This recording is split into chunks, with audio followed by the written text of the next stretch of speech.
Assalamu alaikum dear viewers and audience. Welcome to Medicine Review and Health Related YouTube channel and Facebook page Medical Corner BD. দর্শক ভিডিওর স্ক্রিনে যে মেডিসিনটি review দেখতে পাচ্ছেন তা হচ্ছে জিঙ্ক সিরাপ 100 ml এর একটি সিরাপ এবং অরেঞ্জ ফ্লেভার্ড বা কমলার স্বাদযুক্ত একটি সিরাপ। এর জেনেরিক নেম বা কম্পোজিশন হিসেবে এতে রয়েছে zinc sulphate monohydrate USP 10 milligram.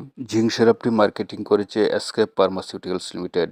এর এমআরপি বা সর্বোচ্চ খুচরা মূল্য হচ্ছে 50 টাকা। জিঙ্ক সিরাপের ইন্ডিকেশন বা কার্যকারিতা বা রোগ নির্দেশনাবলী হচ্ছে এটি বাচ্চাদের রুচি বাড়ায়, শক্তি বৃদ্ধি করে, হজম শক্তি বৃদ্ধি করে এবং ক্ষুধামন্দা ভাব দূর করে। এছাড়াও ভিটামিনের অভাব পূরণ করে, দুর্বলতা দূর করে এবং জিঙ্কের অভাবজনিত উপসর্গে ব্যবহৃত হয়। ডোসেজ অ্যান্ড অ্যাডমিনিস্ট্রেশন, মাত্রা এবং সেবনবিধি 6 মাস বয়স থেকে 5 বছর বাচ্চাদের ক্ষেত্রে দিনে 2 থেকে 3 বার ব্যবহার করবেন অথবা চিকিৎসকের পরামর্শ অনুযায়ী সেবন মাত্রা নির্ধারণ করবেন। দর্শক ভিডিওটি ভালো লাগলে লাইক কমেন্ট শেয়ার করুন এবং চ্যানেলটি সাবস্ক্রাইব করে রাখুন যাতে পরবর্তী ভিডিও আপলোড করার সাথে সাথেই ভিডিওর নোটিফিকেশন পেয়ে যান। ধন্যবাদ সবাইকে, ভালো থাকুন, সুস্থ থাকুন এই প্রত্যাশায় দেখা হবে পরবর্তী কোনো ভিডিওতে। আল্লাহ হাফেজ। আসসালামু আলাইকুম ওয়া রাহমাতুল্লাহি ওয়া বারাকাতুহু।